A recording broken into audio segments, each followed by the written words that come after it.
امام بخاری رحمۃ اللہ علیہ کا 16 سال تک لکھتے رہے، تب جا کر بخاری شریف مرتب کر پائے۔ 16 سال تک لکھتے کس احتیاط سے لکھی ہے، کیسا تقویٰ تھا، وہ ایک الگ چیپٹر ہے۔ لیکن ہوا کیا کہ بعض روایتوں سے یہ معلوم ہوتا ہے کہ بچپن میں آنکھوں میں روشنی نہیں تھی، امام بخاری کی آنکھوں میں روشنی نہیں تھی بچپن میں، یعنی جو دعاؤں کے ذریعے جو انقلابات آتے ہیں وہ مبنی بر حقیقت ہوتے ہیں، اس لیے ہم کو بتایا جاتا ہے تاکہ ہم اسی جذبے سے اللہ سے دعا مانگیں۔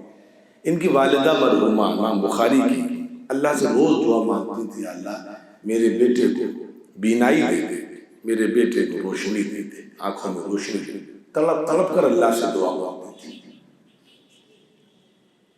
جو کسی شاعر نے کہا ہے نا کہ دے گا ضرور ایک دن، مانگو تو گڑ گڑا کر۔ ہم دیکھتے ہیں کہ اب وہ دعاؤں کا اہتمام نہیں ہمارے یہاں، تھوڑا سا مضمون پھیل رہا ہے، دوسری ڈگر پہ جا رہا ہوں، لیکن معاف کیجیے گا، بات قیمتی اس لیے اس کو مکمل کرنا بھی ضروری ہے۔ نماز کے بعد دعاؤں کا اہتمام، کسی خاص موقع پر دعاؤں کا اہتمام جو ہونا چاہیے، اللہ سے جس طرح مانگنا چاہیے، کس طرح اپنے مسائل کیسے نہیں حل ہوں گے، ہم کامل یقین سے بیٹھے کہ آج لے کر کے اٹھیں گے، کیوں مسئلے نہیں حل ہوں گے، مانگنے کا سلیقہ ہونا چاہیے۔ اور جو جتنا گنہگار ہے مانگے، اللہ کو اس کی اتنی زیادہ فکر ہے۔ گنہگار یہ نہ سوچے کہ نہیں ہم مانگیں گے تو کیا ہوگا، صاحب میں تو بے نمازی ہوں، میں نے یہ نہیں۔ جس طرح ایک باپ کو اپنے سب سے زیادہ بگڑے بچے کی فکر ہوتی ہے، ایسے اللہ کو ان بندوں کی زیادہ فکر ہوتی ہے جو اللہ سے دور رہتے ہیں، تو وہ مانگے اللہ سے، خوب دل لگا کر مانگے۔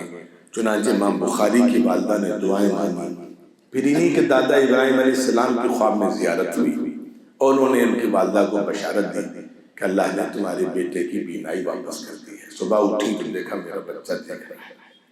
پھر جو اللہ نے خدمت لی ہے، اس اپنے نیک بندے سے خدمت لی ہے، آپ یقین نہیں کریں گے، لکھنے اللہ کا نظام ہے جس کو جیسی آنکھیں دے دے، کہ امام بخاری چاندنی رات میں بیٹھ کر حدیث لکھا کرتے تھے۔ کوئی سوچ سکتا ہے؟ چاندنی رات میں بیٹھ کر، رات کو بیٹھ کر لکھتے تھے، حدیثیں لکھا کرتے تھے۔ اللہ نے ایسی بینائی واپس کر دی۔